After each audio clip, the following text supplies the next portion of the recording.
I know you're as angry as me. And no, I don't share your outrage about Judge this Pirro. whatsoever. First of all, they've been in the country for 10 years. Yeah. This was welfare and food stamps that went to the parents who qualified. They were in the country illegally. We're talking about over a 10-year period going to 5 different people. We had no idea back 10 years ago when they first came here that they were going to be doing a terrorist act. We had no way to know that. You can't retroactively know that. So there's nothing about this situation at all I think this is manufactured outrage to go after people who are on welfare, people who go after immigrants. Nothing. If you could look back, you would have done if you could go back in a time machine, you would have given them asylum. We had no reason not to. Okay. Even though they're going back and forth to the place that is persecuting them. This is what we knew at the time. No. They were still on welfare when they were going back and forth. We didn't have a time machine back then. It didn't matter. Driving a Mercedes-Benz automobile. Wait, Colmes, shut up. Okay. Shut up. All right? Driving a Mercedes-Benz automobile and getting welfare. It's okay. Well, let me put this in context. The Mercedes-Benz was 10 years old. It was worth a couple of $1,000s. No. In terms of, yes, it was a 1998 Mercedes. Also, you know how much those cost? It was not a classic. Also, DeVal Patrick was honoring the privacy laws about who gets government assistance. There were laws about that, Mr. O'Reilly. So I'm sure that you see it differently. Yes, you were safe to assume that. In America, apparently you have no privacy unless you want to blow up the United States and kill a bunch of Americans. Well, that's not... Wait. There are privacy laws. Colmes, right. However, in this case, the public good overrides that, and then Patrick released it. And we're talking about public money. Bill, this is taxpayer money. Look, we're talking cash, food stamps, Section 8 housing. You're paying for Jahar's hospital bills. You paid for Tamerlan's public defense when he beat up his girlfriend in 2009. The list goes on and on. Senator Sessions, talking about the immigration bill, said there's a loophole in this bill that illegal immigrants would immediately gain access to state and local government assistance, like these family of terrorists just enjoyed for all of this time. We have an entitlement society that is now out of control. Record numbers of people on food stamps, Bill, 48 million, more than the entire population of Spain. I agree with all you're saying, but you had to put it in some kind of perspective. Who was the president that presided over most of the food stamp explosion? Who?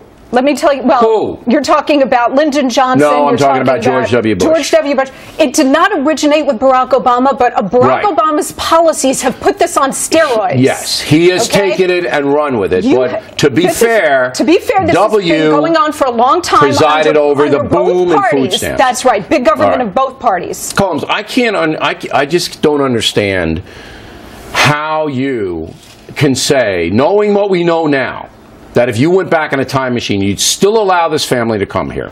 Even though they weren't being persecuted. Correct. That was a con. That's correct. All right? You would still give them $100,000. And we're not even counting the $2,500 that Joe Carr was getting to smoke pot in college. We're not even counting that.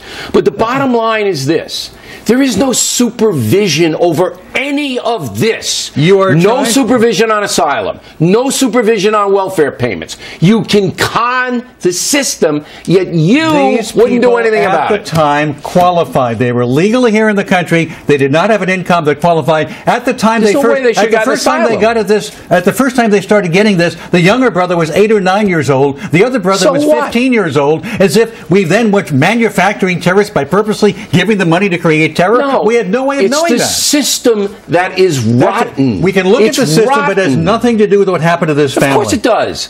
They took advantage of the rotten system. They legally qualified at the time, which was in 2007, 2008, before Obama was president, by the way. To get to your bigger point, Bill, we're talking about the wreckage of liberalism here. You've got entitlement programs that started out with a so-called noble intent, which is to give somebody a temporary hand up. What we now have is a permanent hand out. It becomes a way of life. So even if this family deserved those entitlements maybe for X number of times. They didn't deserve them. But let's stipulate that they did. Then it became a permanent way of life for over 10 years, amounting to $100,000. They gamed the system. They should not have gotten... Look, you don't flee a country because you're afraid for your life and then go back on vacation, Colmes. And that's what they did. That's game number one.